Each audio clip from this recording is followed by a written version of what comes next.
काफ़ी लंबे समय से लेके आज तक समाज में बेटियों का पिता के संपत्ति के ऊपर अधिकार है या नहीं है, ये चर्चा का विषय वस्तु रहा है। तो क्या आपके मन में भी ये सवाल है? क्या आप भी जानना चाहते हैं बेटियों का पिता के संपत्ति के ऊपर अधिकार है भी या नहीं? अगर है तो कौन से परिस्थिति पर है, और अगर नहीं है तो कौन से परिस्थिति पर नहीं है। आज के इस वीडियो में हम बात करेंगे इस टॉपिक के ऊपर, daughters right to property.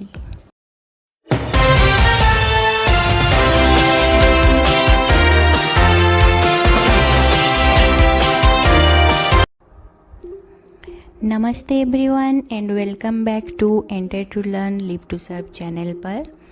And अगर आप नए हैं इस चैनल पर तो ज़रूर सब्सक्राइब कीजिए। आपका ही चैनल है enter to learn live to serve. Subscribe करने के साथ साथ बेल आइकन को भी प्रेस करना ना भूलें, जिससे इसी प्रकार की लीगल वीडियो आप तक ज़रूर पहुंचती रहे। So let's get started then. सन 2005 में हिंदू लॉ में अमेंडमेंट हुआ और बेटियों को भी बेटों के बराबर का अधिकार दे दिया गया।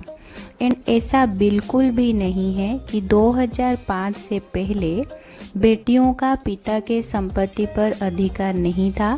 2005 से पहले भी बेटियों का पिता के संपत्ति के ऊपर अधिकार होता था, लेकिन बेटियों को कोऑपरेशनरी में मेंबर नहीं माना जाता था।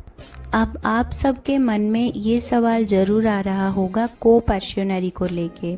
अभी बस आप इतना समझ लें कि कोऑपरेशनरी बनती है किसी प्रॉपर्टी के 4 पीढ़ियों तक चलने से, यानी कि कोई प्रॉपर्टी 4 पीढ़ियों से ज़्यादा टाइम चली आ रही हो तो।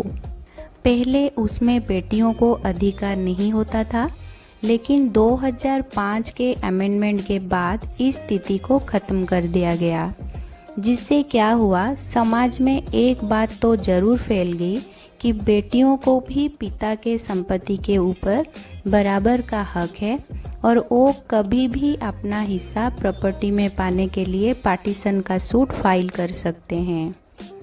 एंड ऐसा कई दफ़ा होता है कि हमारे पास ऐसे सवाल आते हैं कि हमारी पिताजी की प्रॉपर्टी है एंड हम अपना हिस्सा कैसे क्लेम करें। तो ये जानने के लिए आप सबको हिंदू सक्सेशन एक्ट के बारे में कुछ बेसिक चीज़ों का जान लेना बेहद ज़रूरी है। हमारा जो हिंदू सक्सेशन एक्ट है उसको 1956 में लाया गया था और इस एक्ट का मेन ऑब्जेक्टिव था इंटेस्टेड सक्सेशन को गवर्न करना।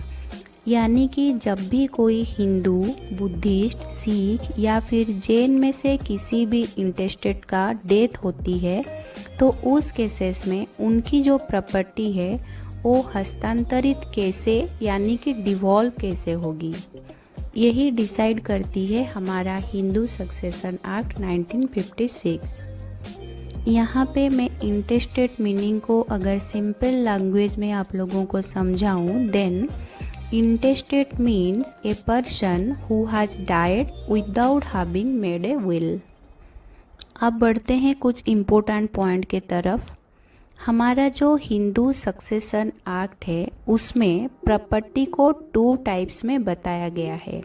पहला सेल्फ एक्वायर्ड प्रॉपर्टी, दूसरा कोऑपरेशनरी यानी ancestral property. Self acquired property यानी कि आप अगर कोई भी प्रॉपर्टी अपने पैसों से खरीदते हो जो आपने अपने एंसेस्ट्रल यानी कि पूर्व पुरुषों से इनहेरिट नहीं किया हो, उससे सेल्फ एक्वायर्ड प्रॉपर्टी कहेंगे। वहीं उसके विपरीत जो प्रॉपर्टी पूर्व पुरुषों से आपको मिला हो उसे हम कोऑपरेशनरी यानी कि एंसेस्ट्रल प्रॉपर्टी कहेंगे। तो अब आप क्लियर हो गए होंगे कि what is ancestral property and self acquired property. अब आपको समझने में आसानी होगी कौन सा परिस्थिति में और कौन से प्रॉपर्टी में बेटियों को प्रॉपर्टी में अधिकार मिलेगी और नहीं मिलेगी। तो चलिए उन्हीं परिस्थितियों के ऊपर बात करते हैं कि कौन से परिस्थितियों में बेटियों को पिता के प्रॉपर्टी में अधिकार नहीं मिलेगी। पहला पॉइंट, अगर किसी भी व्यक्ति के पास कोई भी सेल्फ एक्वायर्ड प्रॉपर्टी है तो वो व्यक्ति अपने जीवन काल में उस प्रॉपर्टी के बारे में कोई भी डिसीजन लेने के लिए पूरी तरह से स्वतंत्र हैं। यानी कि वो व्यक्ति वो प्रॉपर्टी को किसी को भी बेच सकते हैं, किसी को गिफ्ट में दे सकते हैं, किसी को दान में भी दे सकते हैं या फिर किसी के नाम विल भी कर सकते हैं। सिंपली अगर कहूँ सेल्फ एक्वायर्ड प्रॉपर्टी का ट्रांसफ़र वो किससे करेंगे, उसमें ना तो बेटी का हक है ना तो बेटा का हक है, क्योंकि जिसकी सेल्फ एक्वायर्ड प्रॉपर्टी होती है उसके जीवित रहते प्रॉपर्टी के ऊपर थर्ड पर्सन की हस्तक्षेप नहीं हो सकती। ये बात उन लोगों के लिए जान लेना बहुत इम्पोर्टेंट है जो अपने पिता के जीवित रहते उनके प्रॉपर्टी में हिस्सा लेने के बारे में सोच रहे हैं, क्योंकि सेल्फ एक्वायर्ड प्रॉपर्टी में हिस्सा तभी मिलती है जब प्रॉपर्टी ओनर की डेथ हो गई हो और उनके जीवित रहते उन्होंने कोई वसीयत ना बनाई हो। होप कि आप सब समझ गए होंगे।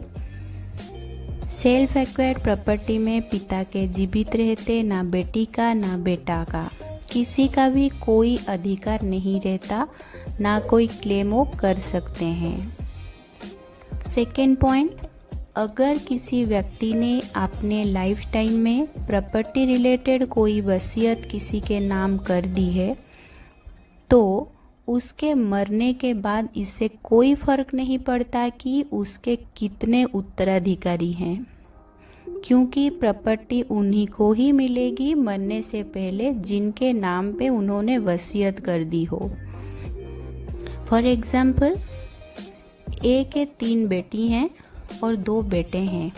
अगर ए ने अपनी जीवित काल में वसीयत दोनों बेटों के नाम बनाई हो तो वहाँ 3 बेटियाँ ये नहीं कह सकती हैं कि उस प्रॉपर्टी में हमारा भी बराबर का हक है, क्योंकि यहाँ प्रॉपर्टी का अधिकार वसीयत से तय किए जाएंगे।